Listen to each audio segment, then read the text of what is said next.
I know, they start at noon, right? So, yeah, so Patty and Richard are prepared for the game. We'll have it up there during lunch, so, yeah. We're not eating it, or Yeah. So, good morning. Thank you all for coming. Hello. Welcome to Bread of Life, Deaf Lutheran Church. Welcome to any who are watching us online today as well. This is a social Sunday, which we don't usually live stream, but I thought, at least for the beginning, we have a devotion and a prayer practice that might be interesting to people. So we're going to start online at least for today. So thanks to all of you who are here in person, and we have a potluck to follow. So we have lots going on today. But first, we have a devotion on the story from, it's in actually all four Gospels. It's one of the few stories that shows up in all four Gospels. And we're going to look at this story from the way the Gospel of John tells it. It's the feeding of the 5,000.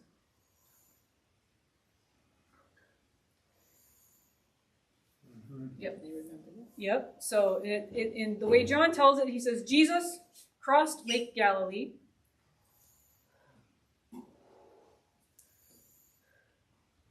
which was also sometimes known as Lake Tiberias.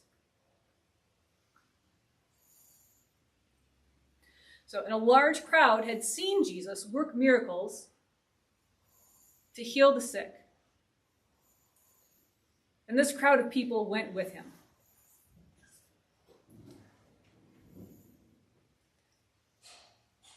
It was almost time for the Jewish festival of Passover. So Jesus went up on a mountain with his disciples, and he sat down. And when Jesus saw this large crowd coming toward him, first he asked Philip, who was one of the disciples, "Where will we get enough food to feed all of these people?" And Jesus wanted to test Philip, because Jesus knew already what he was going to do, but he's got, like, sometimes being a disciple of Jesus, he gives you pop quizzes, right? So.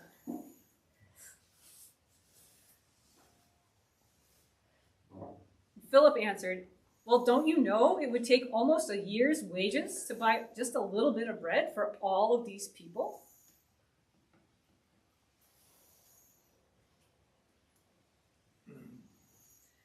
And then Andrew, who's another disciple, and who has a brother named Simon Peter, who's another disciple, Andrew speaks up, and he says, "Well, there's a little boy here who has 5 small loaves of barley bread and 2 fish. But what good is that with all of these people?"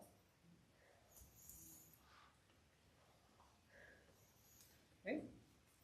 So the ground was grassy, it was covered with grass, and Jesus told his disciples to go tell everybody to sit down. And it was about 5,000 men in the crowd. And then Jesus took the bread in his hands, and he gave thanks to God. And then he passed the bread out to the people. And then he did the same with the fish.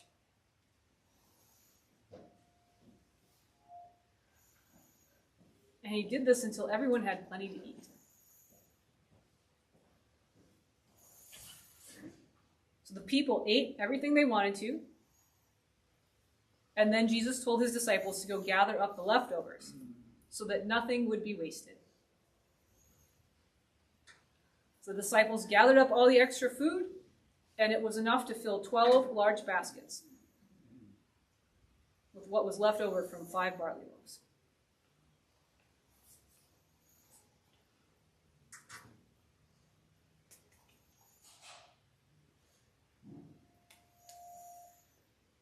I'm curious, what stands out to you in this story?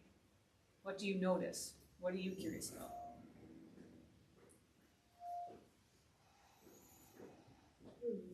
Terry. And this is Terry. So he broke the bread, and then he gave it to everyone. He shared it. Or he shared the bread with. He shared it.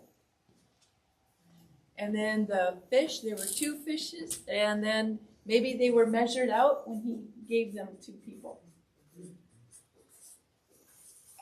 So Gary is saying maybe everyone just had 1 bite, and that was it. Mm-hmm.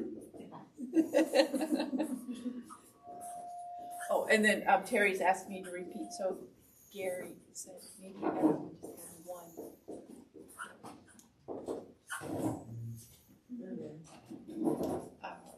Patty is saying, You know, dame or oh, so maybe they're the layers of fish. Yeah. Yeah. So they pulled out the layers, and they were able to feed people that way, like fillets. And Dorothy's saying, so what did Jesus do with the leftover food?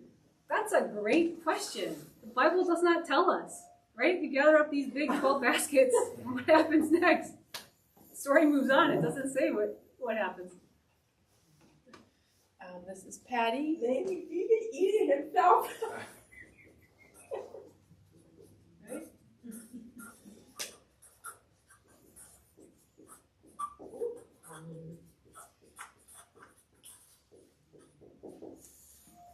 And it was maybe Jesus ate it himself? Was that? Maybe Jesus ate the leftovers? Yeah. Yeah, okay. Yeah. Yep. Thank you for clarifying. Right? Because it doesn't say that he took any of the meal to begin with, so maybe he was finally hungry. 12 baskets is a lot, though. Sharon. I'm just wondering why he would want to gather the leftover food. Mm. Because he could, any other time, he could just perform a miracle and have a food. So why did he gather the leftover? That is another great question.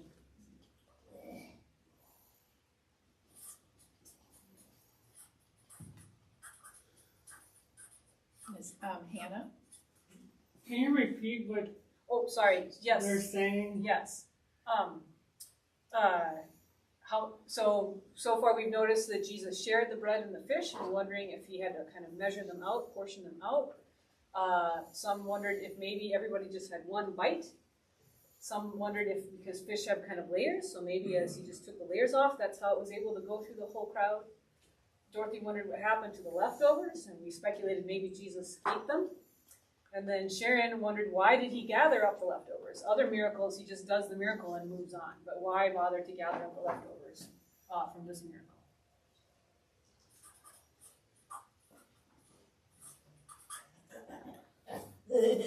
I know, it's getting, my handwriting gets smaller as I go. I'm sorry. I'm not a good scribe. I have tiny handwriting. It's from years of debate. I had to fit all my notes on one little page.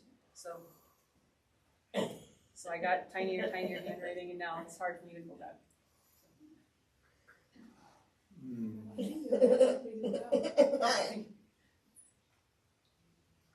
Sharon thinks I'm doing okay. So thank you. Appreciate it. Anything else you notice or are curious about in this story?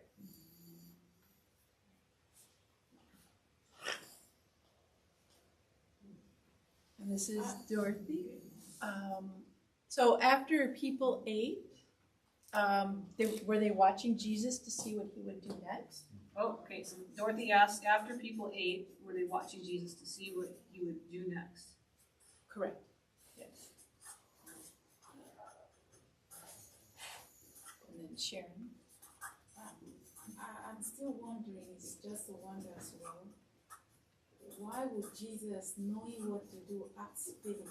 How they are going to feed the 5,000 people?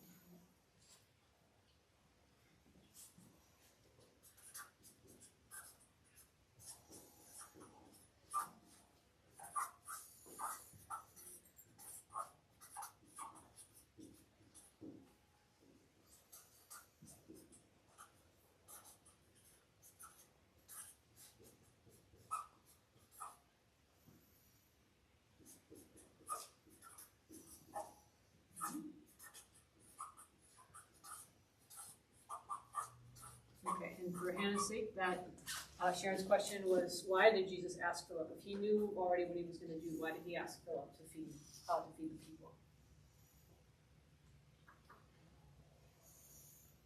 Great questions.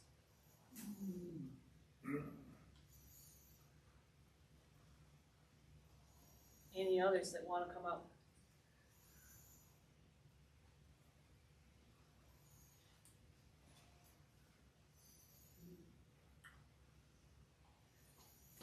So some of these we're never going to know the answer to, right? Until we're like Barb's vision of heaven, we get to be the first in line to ask all our good questions, right?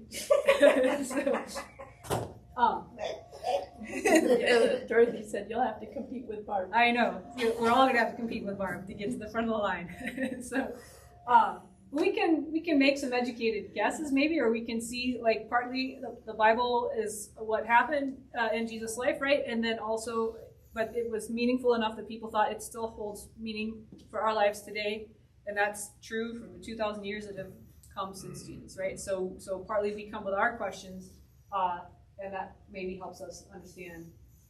We can make some guesses, right? So first of all, I love this. You're all trying to speculate, like, well, how did this actually work, right? And I think there are at least 4 different ways that you might understand this miracle. There might be more than this, but here's 4 that I came up with as I was reflecting on it this week. So one, maybe Jesus literally multiplied the bread and the fish, right? Maybe it was a miracle of multiplication.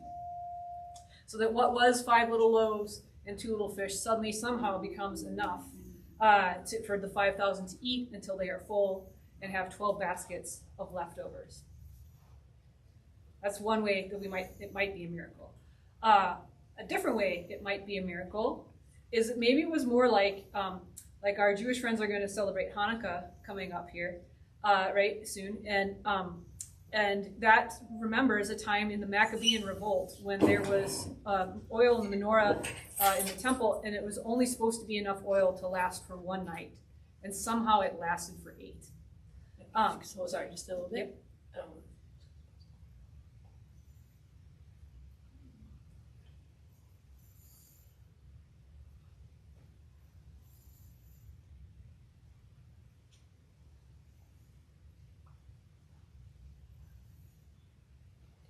Okay, so that's a different kind of a miracle, right? And that maybe that's what's happening here. That somehow this resource that seems small, that would only do this one small thing, somehow miraculously gets stretched out to go much further than expected. That's another way that maybe this was a miracle. Or, third way, maybe it's like the Lord's Supper. And I feel like it's very visual, right? The way that Wendy signed the story, Jesus took the bread, gave thanks to God, right? That's just how Dorothy and I signed, when we're leading the Lord's Supper, right? And he gave the fish, gave thanks to God, and then gave it to everybody. And so maybe they did. Maybe everybody just got a tiny little bite, right? Because you just get a tiny little piece of bread and a tiny little sip of juice at communion. And yet somehow that's enough. That meal is enough. And so maybe this was a miracle of satisfaction. And Gary said they were full from that. Yeah, they were full from that. So maybe that was it. Maybe it was a miracle of satisfaction. And then Gary said you don't have to cook morning, noon, or night. Yeah, you have one time and you're done. You don't have to cook morning, noon, or night. Just one time and you're done. If you get Jesus is cooking just one time and you're good. Little bite, right? Jesus can come cook at my house anytime. So, a fourth way to think about it, I think about what if it was a miracle of generosity? And what do I mean by that? I wonder sometimes if everybody in that crowd had a little bit of food in their bag, but they were afraid to pull it out because it didn't feel like it was enough. It wasn't enough to feed everybody around them, right? And it felt rude maybe to eat in front of others, or they were worried that someone would maybe just take their food, right? So what if everybody had a little bit of food in their bag? But they had such a scarcity mindset about it. They thought, I don't have much. What I have is not enough to go around for everyone. So I will just hold on very tightly to what I do have. And I think this maybe gets to why did Jesus ask Philip? The disciples are living a little bit with that scarcity mindset too, right? Like he asked Philip, how are we going to feed all these people? And Philip's like, I would take a year's worth of wages. I don't know, right? He's seeing what they don't have. So at first, and they're even kind of skeptical because Andrew, this little boy, comes forward and says, well, I have 5 loaves and 2 fish. I'd share them with everybody. And even then the disciples are like, well, that's not enough. Right? So they're kind of looking at what they don't have. But I wonder if seeing this little boy offer up his simple lunch to Jesus is exactly what inspired others to start pulling out the food that they maybe had in their bag. And perhaps as more and more people were pulling out their food, it led to more and more people, oh, I have this, I could, like what if it was a giant potluck, basically? What if they found out that they actually had enough between them so that everybody could eat until they were satisfied, and there was even a bunch of food left over? To me, that's also a miracle, right? To break open their scarcity mindsets and to break them open, to break open hearts into a miracle of generosity.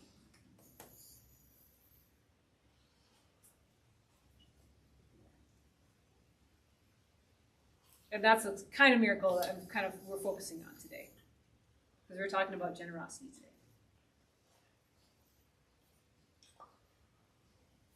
So, and that's part of why we're having a potluck too, because we're gonna live the miracle of generosity, right? We all brought a little bit to share, and I bet you, I don't know if we'll have 12 baskets, but we're gonna have more than enough food, I think. So. That was part of my logic for the potluck. So, any more thoughts or questions on the? I'm going to shift gears slightly, but any more thoughts or questions on this Bible story first? This is Gary. So Jesus had to walk to the high of the mountain. So how did the people hear Jesus speak when he was so high up on the mountain? Oh, so Jerry's question is, if Jesus was high up on the mountain, how did the people hear him speak? That's another great question. I'm going to write it down.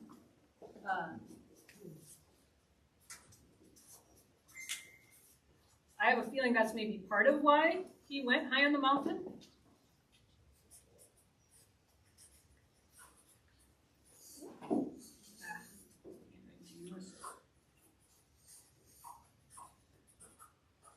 I wonder if acoustically, so we have a stage here, right, so you can see better, but also, like, if you think of, like, hearing theaters, like old theaters where plays and things would happen before the days of amplification, like electronic amplification, right? People had to learn how to project their voice really loud, and then designing a space.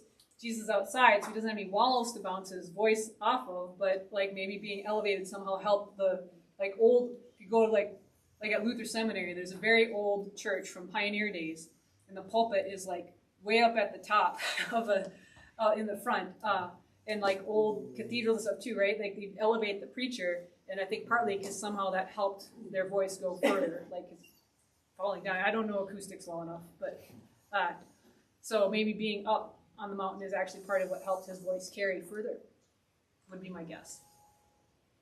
So. Interesting. Right? Interesting.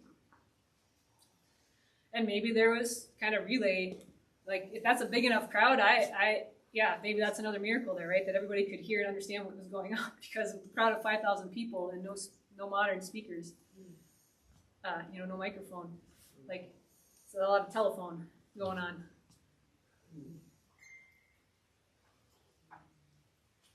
Maybe. Good question. Okay. So we have a couple, like, activities or thoughts. One's an activity that's coming, a prayer practice that I'm going to teach you. But first, I wanted to use a chance to talk about Give to the Max, because that is this Thursday. And to me, it's a kind of loaves and fishes experience. Yeah.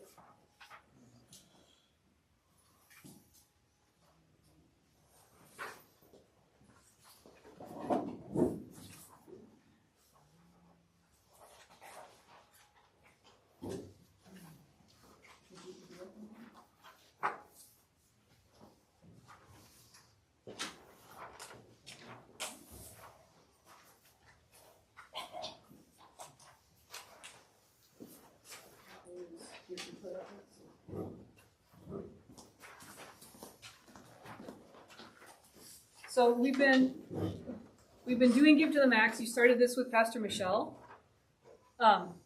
But I wanted to kind of explain how it works, because I'm not sure that we've ever taken time to think about that. So Give to the Max is a lot like the loaves and fishes story, if you ask me, because it's about that we share what we can. And we have a matching donor, again, this year. So that matching donor then matches what we share. And together, that is way more than we thought possible, right? So I kind of illustrated that. Like, if you give $5 to Give to the Max, the matching donor will give $5. Bulb gets $10.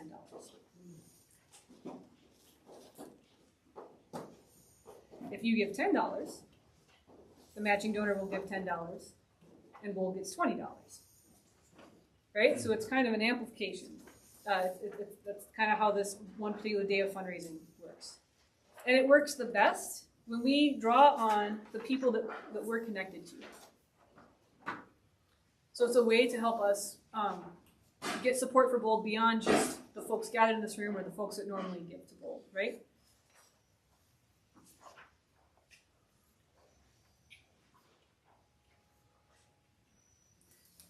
Yep. So on the back side, I invite you to think about, like, what is it, why is Bread of Life important to you? And why do you support Bread of Life?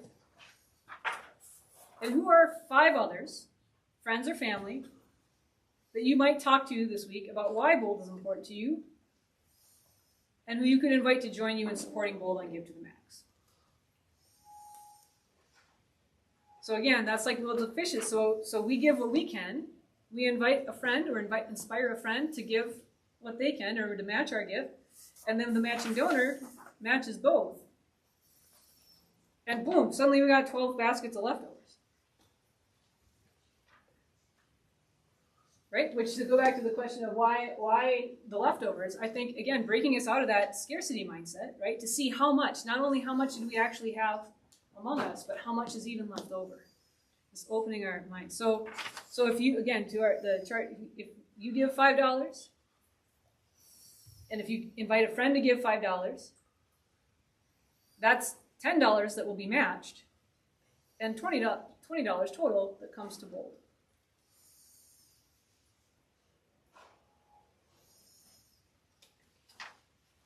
If you give $10, you invite a friend to give $10 to join you in giving $10. The match gives $20 to match each of you. Now $40 comes to Bold. So that's how Give to the Max works. It's an abundance kind of day. And so last year we had matching donors to give $3,500 of matching funds, and we have the same this year. So our fundraising goal is the same. We hope to get that full match.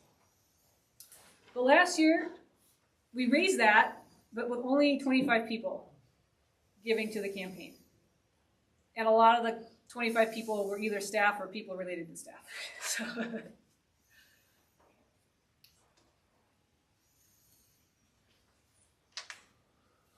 So this year we have the same overall goal, but our growing goal is to have, I would like to double the number of people who help with the campaign. So I'd like to see 50 people help.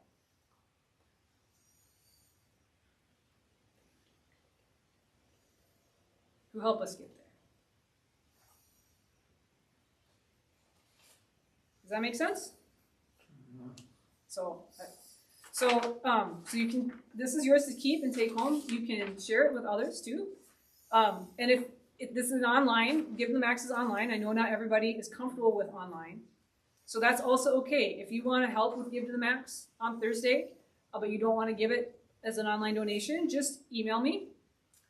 Email the pastor, and let me know, because then we can count it towards that matching donor will match.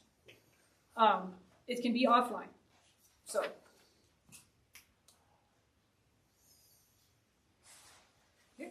It's an opportunity to break our minds open to the abundance that is among us and to invite others to help support this place that we love.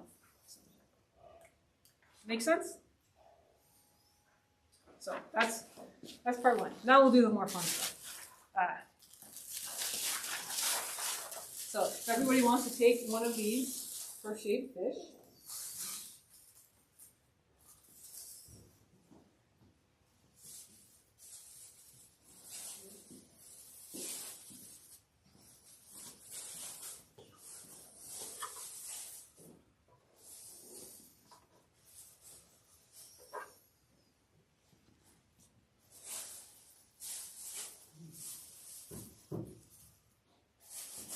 I do not crochet, just my best friend crochets and made these for us.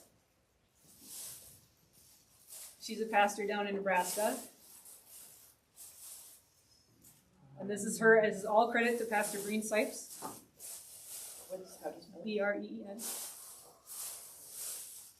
B-R-E-E-N. Sipes, S-I-P-E-S.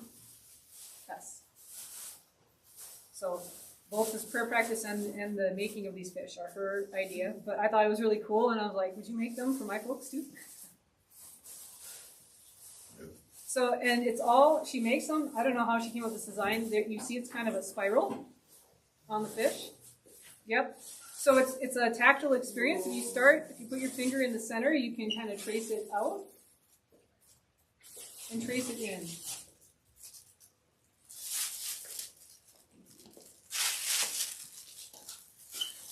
And so first we like to do some deep breathing, right? So first just, you can start and we connect to our, we spiral out, we trace the spiral out as we take a breath and expand our lungs. So start from the middle, take a breath, filling out, spiral out.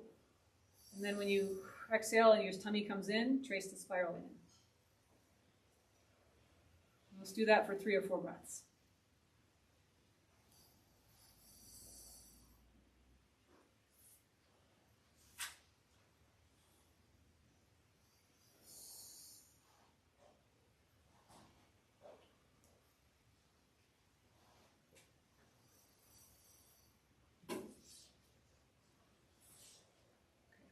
Now, as we do this, when you spiral in, so on the exhale, when your fingers are going in, think about how has God been generous to you?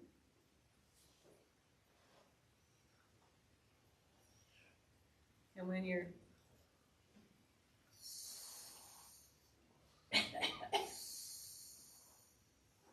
you're spiraling in, then think about how are you generous with the world, or how do you want to be generous with the world?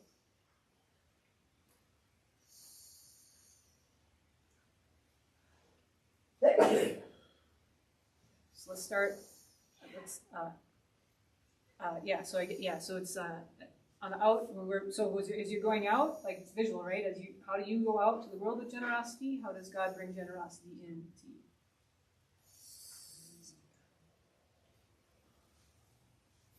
Let's do that for 3 or 4 times, just thinking about that.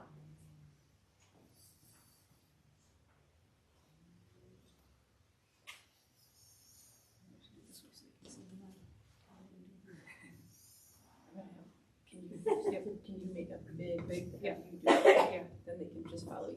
So So we're breathing in. sorry. Breathing out is on the way out. So expand your lungs. Yeah.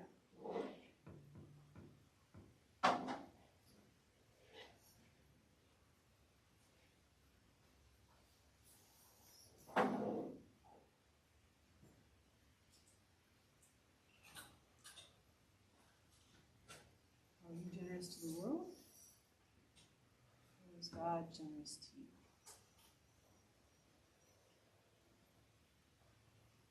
Are you generous to the world? Or is God generous to you? We'll keep doing this a few more times, but now you can turn that into a prayer. So what you've been thinking about, you can thank God for God's generosity to you. And you can ask God to help you in the ways that you want to be generous with the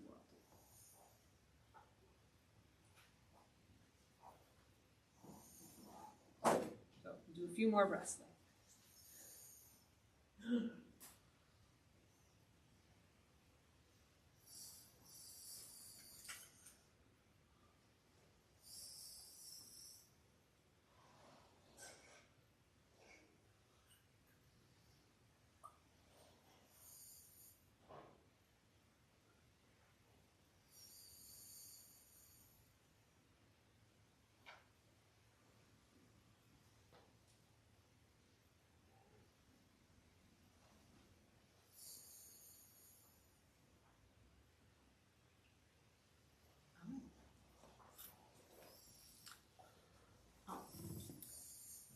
another thing I love about these, they're different colors within the same fish because it was a multicolored piece of yarn. It's all from the same skein though.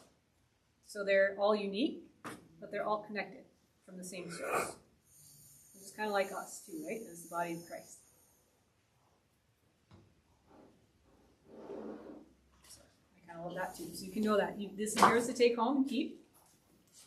And I have a printout of that prayer practice so that you can keep doing it as you would like to. I will get you a different one. But I don't, That's good. yep, in fact, I got one. Oh, that's the wrong. It's in my backpack. I do have a large one.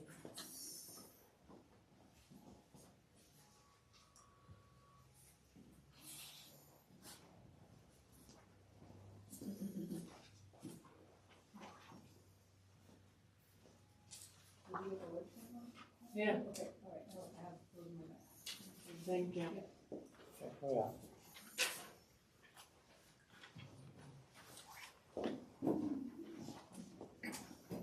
I'm curious, how was that experience for you all? Or if you want to share what came up for you and your thoughts, you can. But or just Gary's saying it was a good idea. Dorothy's saying, "Oh, I'm learning. I'm just learning that." yeah, Calming. yeah, calming, right? Those breaths and that feeling that fish underneath your palm. Yeah, yeah. And Gary is saying, please thank the pastor for making and giving these to us. Yes, we will definitely thank my pastor friend for making and giving these to us. Absolutely. So, and I would say for those watching online or old regulars who aren't here today, I have more. And there's actually a few more on their way to me in the mail. The holiday got them a little delayed, but we have 50, and I'm sure she would make more. So let me know if you would like one if you didn't get one here in person today. So. Yeah, but I would invite you to really spend this month. This is the Thanksgiving month, right? So it's a good opportunity to focus on gratitude and generosity. So use this. Take it home and continue to use it as part of your prayer practice this month. So. And beyond if you want. So. Cool. Okay. Any more on this one? We kind of got distinct faces for us today. So.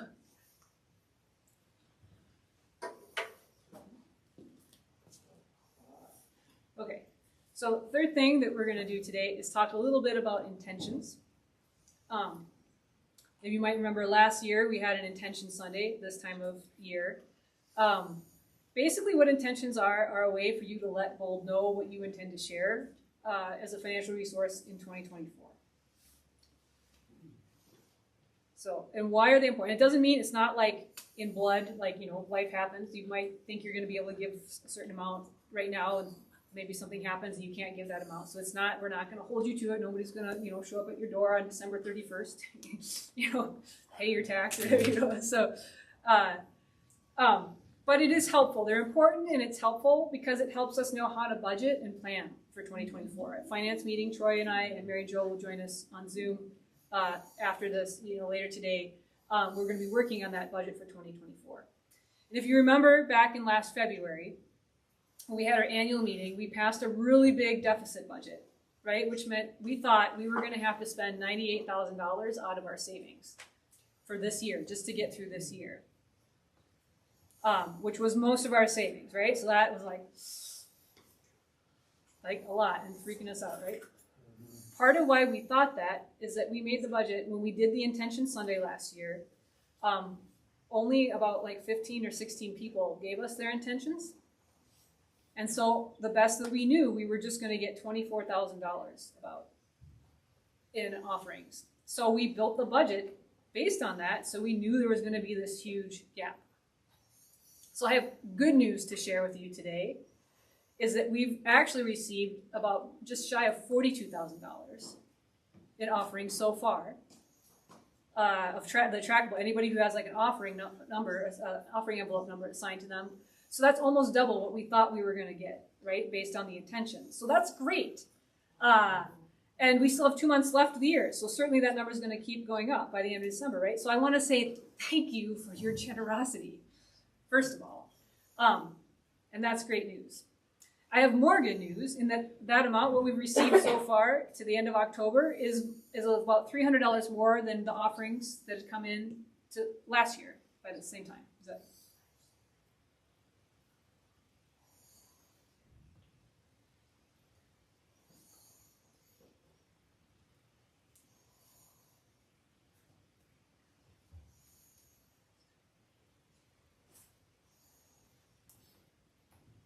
Yeah, so again, thank you. Collectively, we are a more generous group this year than we were the year before. So thank you for your generosity and your support. I have even more good news, is that others this year have been generous with us in ways that we did not expect when we passed our budget back in February, right? We had the Minneapolis Synod surprised us with a $10,000 gift. There was a deaf church in Chicago that had to close, and they surprised us with an almost $10,000 gift from their estate, right? Central Lutheran Church in downtown Minneapolis surprised us by becoming a mission partner, by saying, we see all the transition that you're going through, that's a lot of work, we want to help support you, that Pastor Katrina can be here full time for this year while you're working on that, right? And we have an anonymous donor who wants to support and inspire our Give to the Max day by giving us that $3,500 match for Thursday's Give to the Max Day, right? So thanks be to God for all of these people and their generosity, right, too, and support of Bold. So because of your generosity and others' generosity, we are in a much better spot today than we thought we were going to be in February. That's something to celebrate.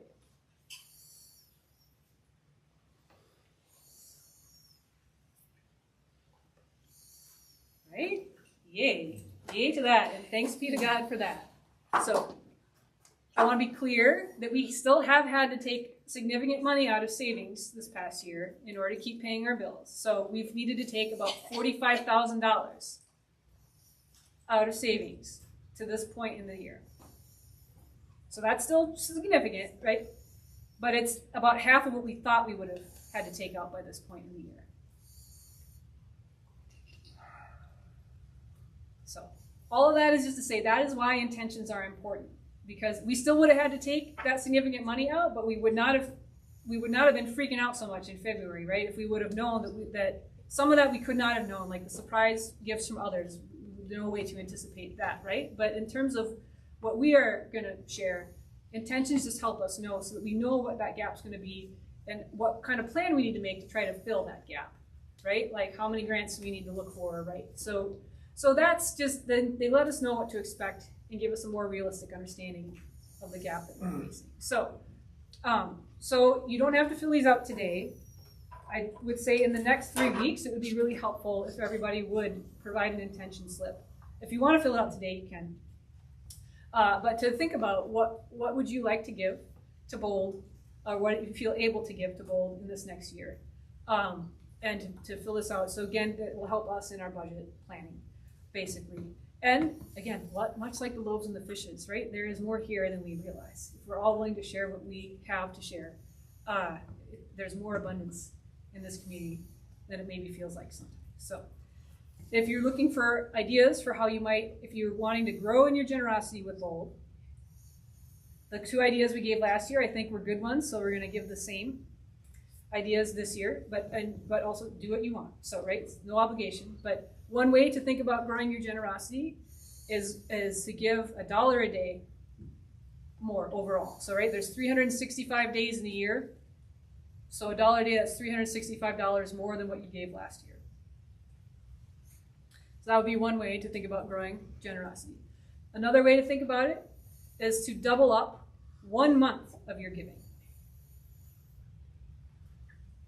So if you are somebody who gives, I'm just going to pick a random number, like if you give $50 a month, maybe 1 month you give double that.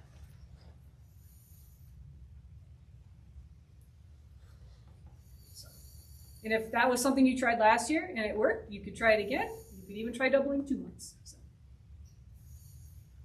So those are 2 ideas, again, or whatever way, like any and all generosity is gladly accepted. So just help them brainstorm ideas. So I will hand these out as well. And again, I would say if we could have these in like the next 3 Sundays, it would be helpful. We could return them by then.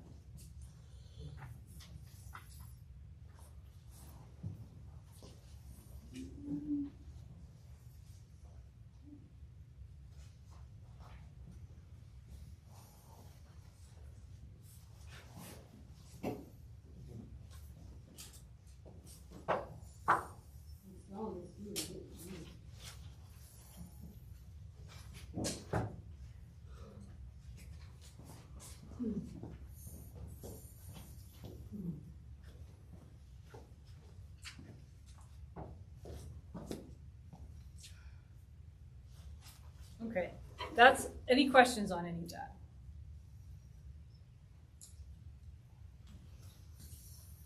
Okay, I know the money stuff is not so fun to talk about, so thank you for your patience. And again, thank you for your generosity in supporting this community. So finally today, and I think we're gonna say goodbye to our friends online, we're gonna end the live stream, because this one's more of a be present. Kind of, you need to kind of be in the room for this one. So thank you, and we'll see you later, friends. If I can stop them.